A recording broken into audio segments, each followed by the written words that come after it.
Well, hello. Today interesting stuff will be going on. I bought this inductors.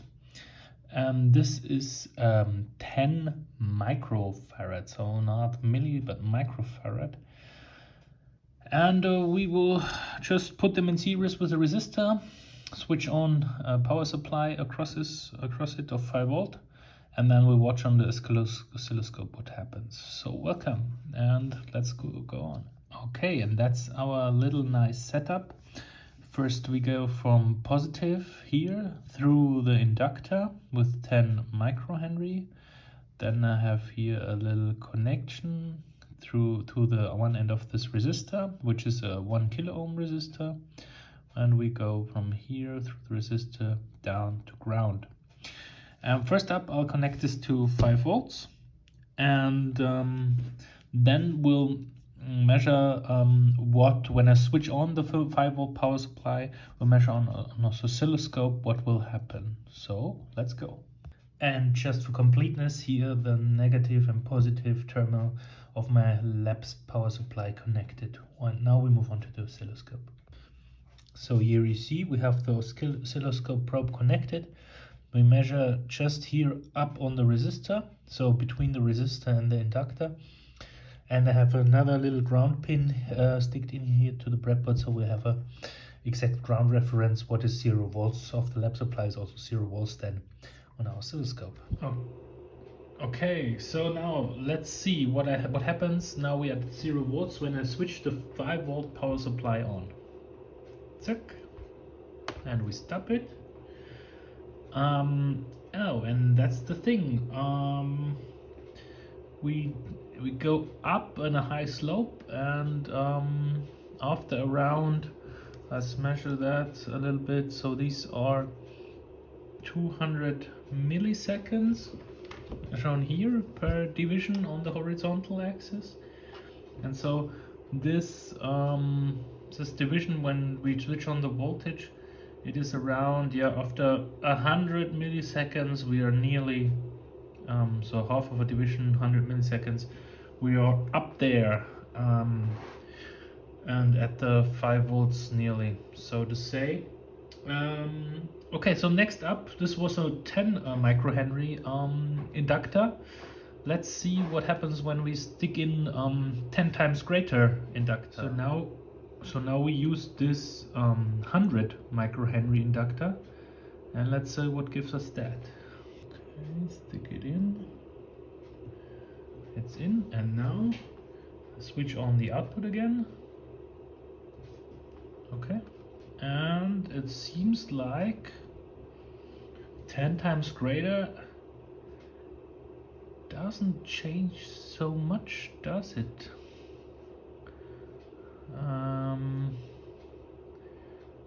Perhaps we are even a little faster or not, but it's so it's a 10 times greater inductor, but not so significant.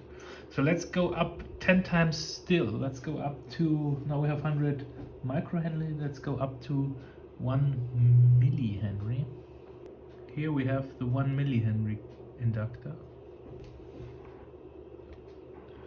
Okay, and what does that look like? Okay, it goes up. Yeah, they all look pretty much the same. No matter what inductor I put up there, it rises pretty much the same. So hi guys, it turned out I made a little mistake. So let's watch this. So as you see, I have only connected now the resistor and no inductor, and measure the voltage across only this resistor. And if we do this and I switch on the power supply, here, it's exactly again what we had before. So what seems to be the case is either the inductor, it has no influence, or this influence is such quick that this 200 milliseconds is perhaps way too big to recognize it. So what we'll have to do is we'll make new measurements where we fine-tune the thing. And second is I won't use the lab supply because oddly enough the lab supply somehow has this ramp off up of 100 milliseconds in it. And as you see, connect a 9-volt battery up, and there we'll watch how this 9-volt battery first will watch how it behaves over this resistor, and we see a much sharper edge here. Here you see now we have a 9-volt battery here, and still it's just the resistor being connected here. And and then we can now watch what happens when I clamp on this 9-volt battery. And so let's do it. Tish. And as you see, it's much sharper, the edge. Let's do it again, perhaps. And 1, 2, 3, tick. Okay, there was a little bit of a bounce there, but as you see, connecting the 9-volt battery leads to a very, very sharp edge. And is in this case around the resistor. So there has to be no rise delay from just the resistor, as you see, zack, zack, very sharp edges. And what we now do, we'll connect an inductor and see how it behaves now with this battery, which has much sharper edges produced. So now we're back here in the setup where I have the 150 millihenry inductor connected, but this time with the battery. So let's see what happens. Okay, let's do it again. I've made so let's connect the 9-volt battery again. Once again, that was a bit bouncy. And as you see here, also with the 9-volt battery, a very sharp edge across the resistor. Much like the inductor weren't there, but the problem is we can't watch it finer, or not much finer, at least a little bit. So let's see this.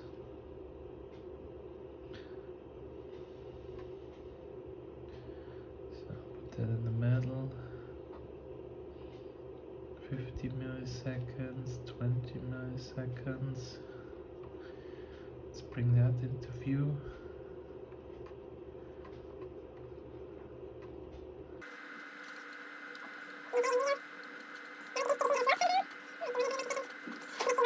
Here we are.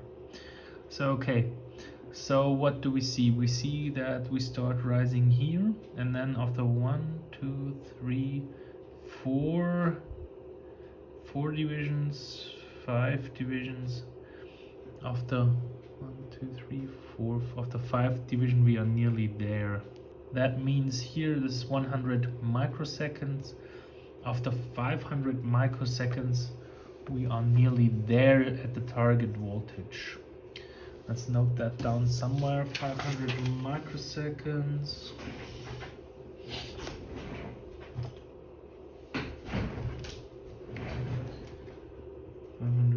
Microseconds at 150 millihenry. And what we do next, we see what happens when we put in 10 millihenry.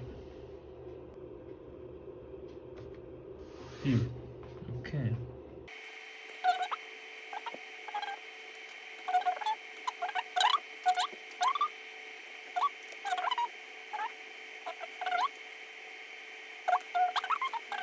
Okay, and now we see we have after 1, 2, 3, 4, 5 divisions.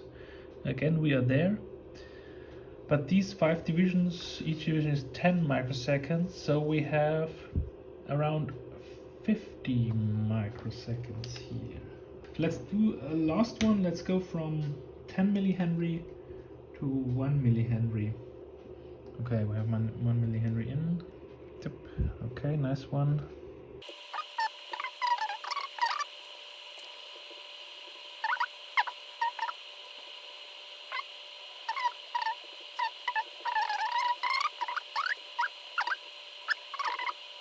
Yeah, that was a little bit of a spiky and bouncy one. So if we hadn't fallen down here we lose, so this is 1 microsecond per division, so here we lose around half a microsecond because we bounced down again. 1, 2, 3, 1, 2, that's 3. That is 3 microseconds, 2.5 microseconds. That's about it. I'll note down these values and then I'll make some theoretical calculations, and we'll see how reality and theory are in harmony here at this thing. So I once again wrote it down. So we measured with a 1 kilo ohm resistor in series with our 150 millihenry inductor, that the rise time to the final voltage over the resistor was 500 microseconds, that the rise time when we put in 10 millihenry instead of 150, the rise time was lower, it was at 50 microseconds, and then with 1 millihenry, even 10 times lower, it was at around 2.5 microseconds. And so the theory about a resistor and an inductor in series, when you switch on the voltage, it is that there is a time constant which is very much predicted by L divided by C. So the inductance L divided by R. So that is a time constant, and that predicts how your current and voltage behavior over time will be.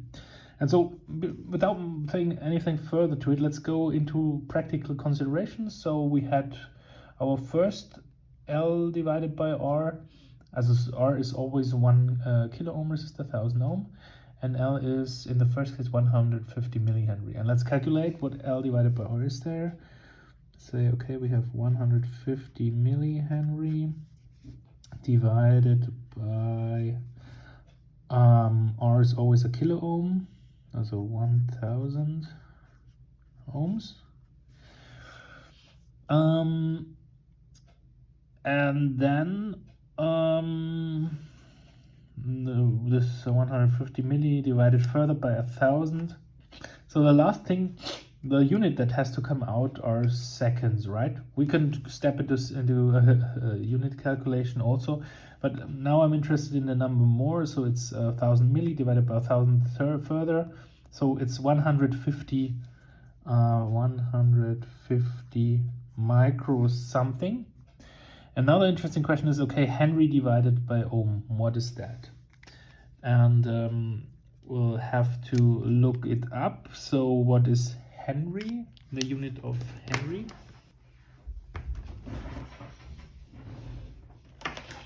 Okay, I have my clever book and it says, so we're doing Henry by ohms, and my clever book says that a Henry, the unit of Henry is a volt second divided by ampere. So volt second divided by ampere. And the unit of ohms is volt divided by ampere. And so we have 150 micro. So amperes cancel out, and then also the volts cancel out, and we're left with seconds, 150 microseconds. Okay, and they say that this time unit is also called, it's called tau. So we could also say here tau, this time is called tau, it's L divided by R. And after 1 tau of time, you are with the inductor at the voltage level of around 63%. After 3 tau, you are around at a level of 95% of voltage. And after 5 tau, you are at the voltage level of 99%. So you tau and this time constant, how do we get to these numbers? And the magic is that tau is used as a it's used as a time constant in an exponential function. So if you want to dig deeper, I won't go too far into it. Just mention that e to the minus t by tau. That here is where tau happens, where tau is used, or it ends up when you calculate all the equations. And therefore, when time t passes and it's of 1 tau, then you have tau by tau if time tau has passed. So this 150 microseconds here. And then you have e to the minus 1. And then you have if 3 tau time has passed, and have e to the minus 3. And we are speaking, it's when you near yourself to a certain value, often in the formulas it happens that it is 1 minus e to the minus t by tau. And so if you use that, if you calculate that, then you get soon to notice, okay, why is 1 tau of time, e to the minus 1 here, why is that 63% of nearing towards the target value? So in this example, let's call it u target. That was, we put with the 9-volt battery, our u target was 9 volt. We near to 9 volt from 0. You've seen it, we spring up to 9 volt. And so we could have also not do this, and this times 9 volt. And then when you put in some t's and you put in our tau of 150 microsecond, then yeah, you would see that that's 63% for 1 tau, 95% nearing to a 9 volt by if you put in 3 tau. And if you let 5 tau time pass, then you add 99% of 9 volts. And I want to use that because, if you have seen in our oscilloscope pictures, we were very, very close to the target voltage. So I want to suppose that the measurements of time that we did, so I said 500 microseconds have passed, and now we are up to the target voltage. I want to make the assumption that we are talking about at least 5 tau here, so to say, because we were so close at the target voltage. I say it was 99% of the target voltage when I took the times. So what would that mean for our 150 millihenry inductor? It would mean that 5 tau with this one, 5 times 150, it would be 750. So 5 times 150 microseconds, it would be 750 microseconds. And we measured 500 microseconds. So ideal calculation 750 microseconds, measurement 500. I mean, well, okay, it's in range. Let's look at it for the 10 millihenry. So tau is there, L divided by R also, and that is 10 millihenry divided by 1000 ohms again. We always have 1000 ohms sticking in there in the breadboard. And that here is 10 microseconds. And yeah, what is 5 times 10 microseconds? It is 50 microseconds, and that is near perfect. Our measurements was 50 microseconds, and also the theory is 50 microseconds. So I don't know if by coincidence, good reading of value or something, but we are very close here to the prediction, even that it gets lower. 750 first with a high inductor, 150. Then we take a lower inductor, we get a lower rise time to the target voltage quicker. And let's do the last one. Tau equals L divided by R, and we had then on the last one 1 millihenry, and we have again 1000 ohms, and that is then 1 microsecond, and 5 times tau, 5 times a microsecond, as of course 5 microseconds. Yeah, we measure 2.5. We are unsure about if it's like 3 or 2.5 or so. And then here again, we have a little measurement or reading error, half of the thing, but the tendency is clear. So from the tendency, bigger inductance, it takes you longer to get to the up to the target voltage, and then smaller inductance, it's quicker for you to go up to the target voltage. So the tendency in theory and in practice is very much the same. Exact measurements only are very correct for the middle inductance, 10 millihenry. But yeah, that's about it. So practice and theory meet, in my opinion, good. Perhaps because my opinion is the readings could have done better or more exact. Those had a little bounciness here. Yeah, and that's about it. Very interesting to see. The concept behind this is what happens if you switch on a voltage across an inductor and a resistor. So what is also called an all LR network sometimes. Yeah, hope you enjoyed it. And yeah, just one last word. It's very small numbers. So 500 microseconds. It's around half a millisecond. So that doesn't seem much, but then again, yeah, it's not nothing. And yeah, so you have to pick out your cases when that half a millisecond or these other numbers, when they matter.